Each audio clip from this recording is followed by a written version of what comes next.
ഒരു competitive exam വാങ്ങുമ്പോൾ സ്വാഭാവികമായി ചെറിയ പിഴവുകളൊക്കെ സംഭവിക്കാം. അതുമാത്രമല്ല, ഗുരുതരമായ വീഴ്ചകൾ ചിലപ്പോൾ സംഭവിക്കാം. എന്നാൽ അതിനെയെല്ലാം കണ്ടുകൊണ്ട് ആ വീഴ്ച ഇനി ഉണ്ടാകാതെ അതിനെ 100% ആ വീഴ്ചയെ പരിഹരിക്കുക എന്നതാണ് കേന്ദ്ര സർക്കാർ ഇപ്പോൾ ലക്ഷ്യമിടുന്നത്. കാരണം കേന്ദ്ര സർക്കാർ തന്നെ തുറന്ന് സമ്മതിച്ചിട്ടുണ്ട്, നമ്മുടെ ഭാഗത്തു നിന്നും ഒരു ഗുരുതരമായ വീഴ്ച സംഭവിച്ചിട്ടുണ്ട്. അതിന്റെ കുറ്റക്കാർ ഏത് ഉന്നതരായാലും അവരെല്ലാം ഇപ്പോൾ CBI അറസ്റ്റ് ചെയ്തുകൊണ്ടിരിക്കുകയാണ്. നീറ്റ് പരീക്ഷയ്ക്ക് ഇപ്പോൾ എയർഫോഴ്സിന്റെയും ഇന്ത്യൻ സൈന്യത്തിന്റെയും ഒക്കെ സഹായമൊക്കെ കേന്ദ്ര സർക്കാർ തേടിയിട്ടുണ്ട്.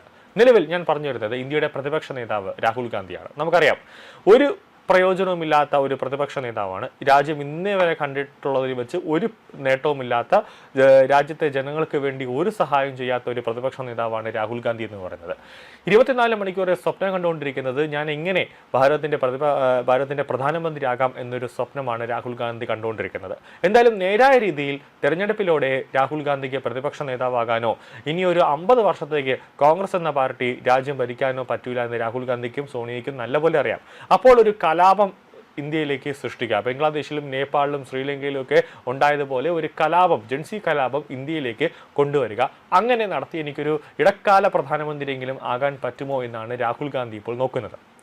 അതിന്റെ തെളിവാണ് അമേരിക്കയിലുള്ള ജോർജ് സോറസ് ഫണ്ട് ചെയ്ത കോക്രോച്ച് ജനറ പാർട്ടി എന്ന പേരിൽ ജൻസികൾ തലപൊക്കിയത്. ആ പൊക്കിയ കോക്രോച്ചിനെ തന്നെ ജനങ്ങളും അതോടൊപ്പം തന്നെ ഇന്ത്യയിലെ നീതിന്യായ സംവിധാനമെല്ലാം അപ്പോൾ തന്നെ അടിച്ചു കൊന്നു. നിലവിൽ CBSE പരീക്ഷ പുനരവലോകനത്തിൽ സംഭവിച്ച പിഴവുകൾ ചൂണ്ടിക്കാട്ടിയ കുട്ടികളുമായി ഒരു കൂടിക്കാഴ്ച രാഹുൽ ഗാന്ധി നടത്തി. ഇതിലെങ്കിലും രാഹുൽ ഗാന്ധി നന്നാവുമെന്നൊക്കെ രാജ്യത്തിലെ ജനങ്ങളൊന്ന് പ്രത്യാശിച്ചു. പക്ഷേ മറിച്ചായിരുന്നു. കുട്ടികളെ ഒന്ന് ഇളക്കി വിടുക, അതായത് എട്ടും പൊട്ടും തിരിയാത്ത കുട്ടികളെ രാജ്യത്തിന്റെ സംവിധാനത്തിനെതിരെ ഒന്ന് ഇളക്കി വിട്ട് ഒരു കലാപം സൃഷ്ടിക്കാനാണ് രാഹുൽ ഗാന്ധി നോക്കിയത്. പക്ഷേ പ്രധാനമന്ത്രിയുടെ ഉറപ്പ് ഉള്ളതുകൊണ്ട്, പ്രധാനമന്ത്രി നരേന്ദ്രമോദിയെ വിശ്വാസമുള്ളത് കൊണ്ട് കുട്ടികൾ ഒരു തരത്തിലുമുള്ള കലാപത്തിലേക്ക് പോകില്ല എന്ന് ഉറപ്പുണ്ട്.